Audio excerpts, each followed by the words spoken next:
सम्मानीय परमादरणीय गुरुजनगण,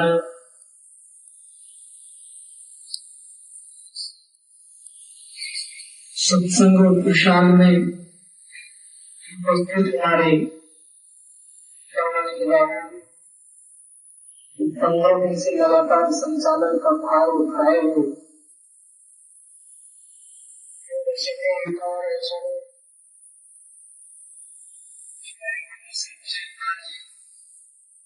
परमादरणीय साधक वृंद, संवेद समादरणीय सज्जन वृंद, आदरणीय माताओं, आज बड़े हर्ष की बात है। हर्ष के साथ साथ विषाद भी होता है। कहा गया है लेना सुख देता है और कुछ छोड़ना दुख देता है। जो शुरुआत हुई थी तो बड़ी खुशी थी, समाज और बुलने कगार पर हो रही है तो भीतर से लगता है क्या बात लिया। संत महात्मा जब कहते हैं संतों के जगह पर ऐसे ही भरवत लोग लगते रहते हैं, क्योंकि धर्म का प्रजा कभी मिलता नहीं, सदा भारत रहता है। संतों के जगह पर भरवत इसी तरह के मेले लगते हैं। महाराज का उद्बोध है सत्संग और ध्यान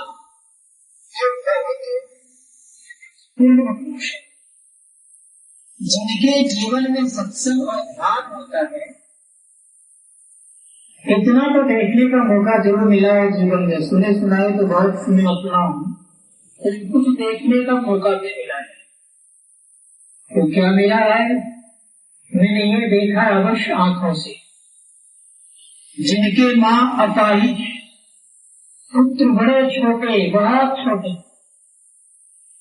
मुश्किल से 4-5-6 साल की, कौन काम देगा, कौन भोजन दे, एक खलिहान में नहीं, केवल एक झोपड़ी सी, वे बेचारे गांव में मांग करके खाते थे। वो भी घटना सुना रहा हूं। जब इनके शरण में गए, खूब सुंदर भागलपुर में घर भी बनाए हैं और बड़े अच्छे ढंग से बच्चों को पढ़ा करके बच्चे। मैंने इस चीज को इसलिए नहीं कहा, कोई नहीं पूछने वाला था, लोग दूर दूर आते थे। हमारे गुरु महाराज कहते थे कि जिसको संसार में कोई नहीं पूछता है ना, वह मेरे पास आता है, मुझे बड़ी खुशी। ठीक इसी प्रकार से मुझे याद आती है उनको संसार के लोग कोई पूछते नहीं, दूर आते रहते थे, लेकिन जब इनके शरण में गए तो गांव के लोग भी उनको सत्संगियों तरफ से एक नंबर दी। गांव में बड़े बड़े धनाढ़े हमारे गांव में है, लेकिन धनाढ़े लोग अगर 10 रुपया तो 50 रुपया देते। इसीलिए मुझे गर्व के साथ कहना पड़ता है, कि अगर इनके शरण में जो आए हैं वे अपने को बड़े ही शान से शौकत से जीते भी हैं और दूसरों की भलाई करने में लगे रहते। तो मैं कहना चाहूंगा कि भक्ति का जो गुण है अपने भी खाओ और दूसरों को भी खिलाओ। भक्ति का जो गुण है सिंह की तरह होता है। सिंह अपना भी आहार करता है, अर्थात पहले शिकार करता है, फिर आहार करता है और फिर दूसरों के लिए भी छोड़ देता है। वही गुण होना चाहिए हम भक्तों के अंदर में भी।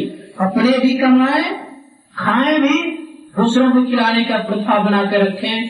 क्योंकि हमारे गुरुमाई ने कहा है जीवन बिताओ स्वावलंबी, धर्म भाड़े फोड़ी कर, संतों की आज्ञा है ये मेरी, मात घर छल छोड़ी कर। अर्थात जीवन स्वावलंबी, संत मत किसी को हाथ पसारने नहीं। संत मत कहता है मनोयोग पूर्वक काम करो, ध्यान भी करो और जहां तक हो सके दूसरों की भलाई भी करो। इसलिए मुझे गर्व है ऐसे गुरु को पाकर, बहुत बड़ा गर्व है कि मैं जहां हूँ वो स्थान देवताओं से ऊपर का था। इसीलिए ऐसे कि चरणों में आ गया तो खुशी होती। इनका एक ही उद्देश्य था सत्संग नित्य करें और ध्यान नित्य, इसको नहीं भूले। सब कुछ को भूल जाए तो भूले नहीं, इसको नहीं भूले। इसको बरकरार बना कर रखेंगे तो एक न एक दिन क्या होगा, अनहोनी घटना भी आपके जीवन में अगर होने वाली होगी तो निश्चित बदल जाएंगे और आपको सार्थक जिंदगी होने की संभावना। एक छोटी सी कहानी सुनाकर के बुलाऊंगे। चढ़ने का मेरा मन तो करता नहीं है, लेकिन फिर भी सुन रहा हूँ। समझिए कि दिल को था आप लोग पिछड़ में लगता है कि कब ऐसी नौबत आएगी, पता नहीं, साल भर का इंतजार हमारे लिए बड़ा मुश्किल। क्योंकि खास करके मेरा जो विचार रहा है बचपन से रहा है कि लोग हरदम सत्संग ध्यान करते रहे। जब मैं 4-5 क्लास में पढ़ता था तो मेरा स्वभाव था खेलने का। खेल कैसा खेलता था, एक मिट्टी का बनाया था मैं ऊंचा, उस पर मैं बैठता था, सब बच्चे को बैठाता था नीचे। और आदत यही बनी हुई थी कि उनको कुछ समय समय कुछ न कुछ कहानी सुनाते रहता था और आज भी वही काम करूँ। इसीलिए ये जब दूर होता है हमसे, लोग नहीं आते ध्यान सत्संग में, तो लगता है अरे कमी कहीं न कहीं मेरे में। इसलिए मैं मानूंगा आप लोगों से अवश्य कि दुनिया के सब काम 1 घंटा के लिए छोड़ दिया करें, अपने लिए कम से कम 2 घंटा का समय अवश्य। महाराजा विश्वनाथ कहते हैं जिनके जीवन में 3 घंटा का समय नहीं है उनका जीवन किसी काम का।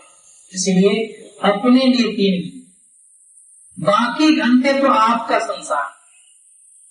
24 घंटा में 3 घंटे अपने लिए और कितना बच गया उसमें 21 घंटा आप खुद परिवार को दीजिए, समाज को दीजिए, सगा संबंधी को दीजिए, लेकिन 3 घंटा अपने लिए निकालेंगे।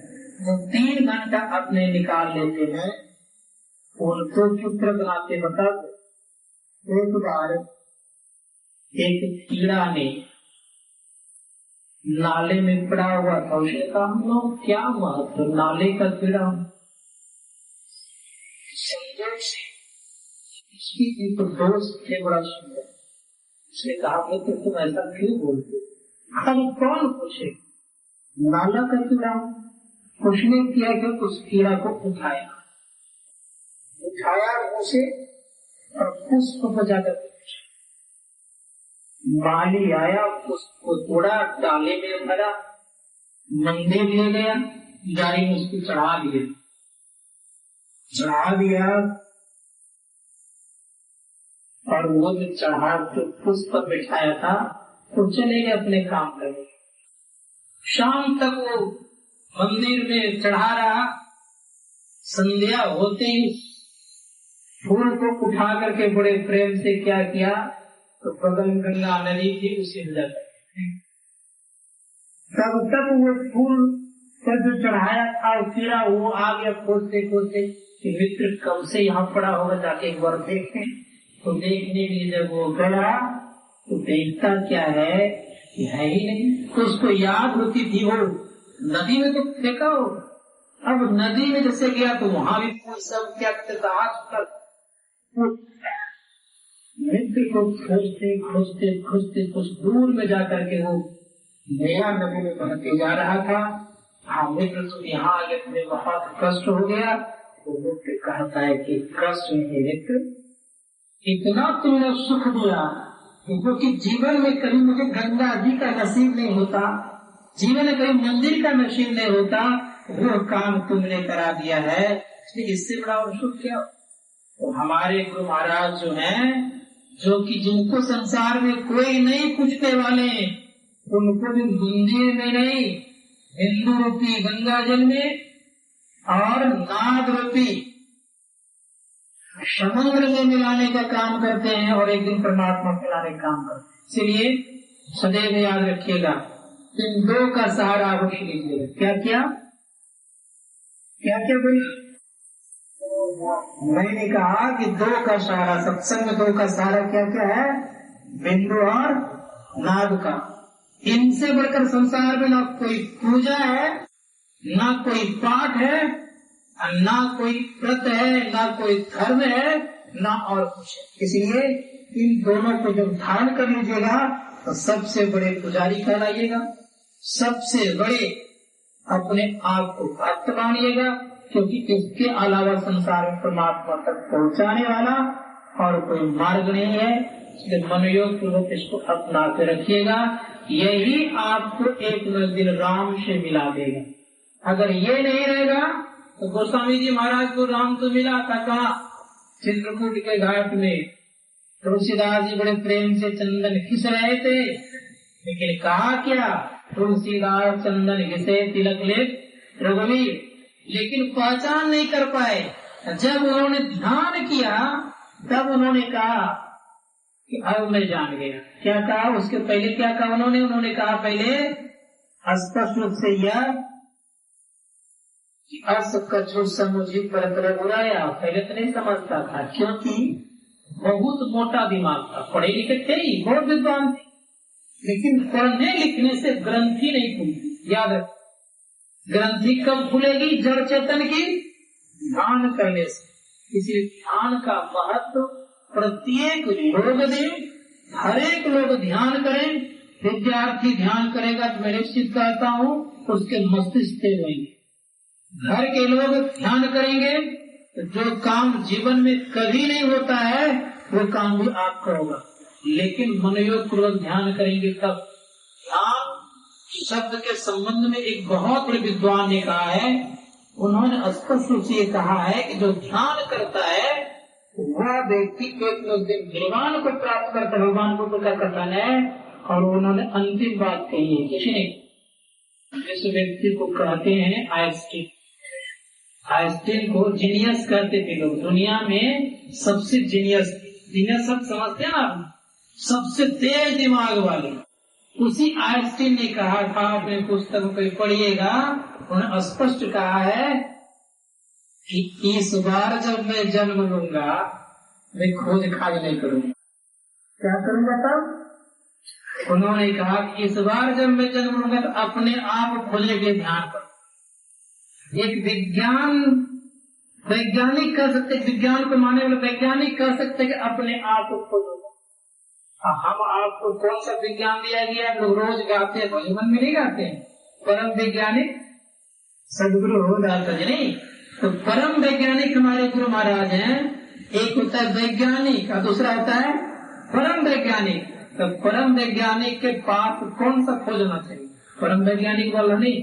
तो परम वैज्ञानिक का खोज कौन सा होगा? सबसे बड़ा खोज होता है दुनिया में का अपने आप का खोजना। इसलिए अपने आप खोजने के लिए सर्वों से आर्जुन है, विनम्र है, निवेदन है कि सब कोई इस ध्यान शिविर को भुला नहीं दीजिएगा, सबको याद रखिएगा।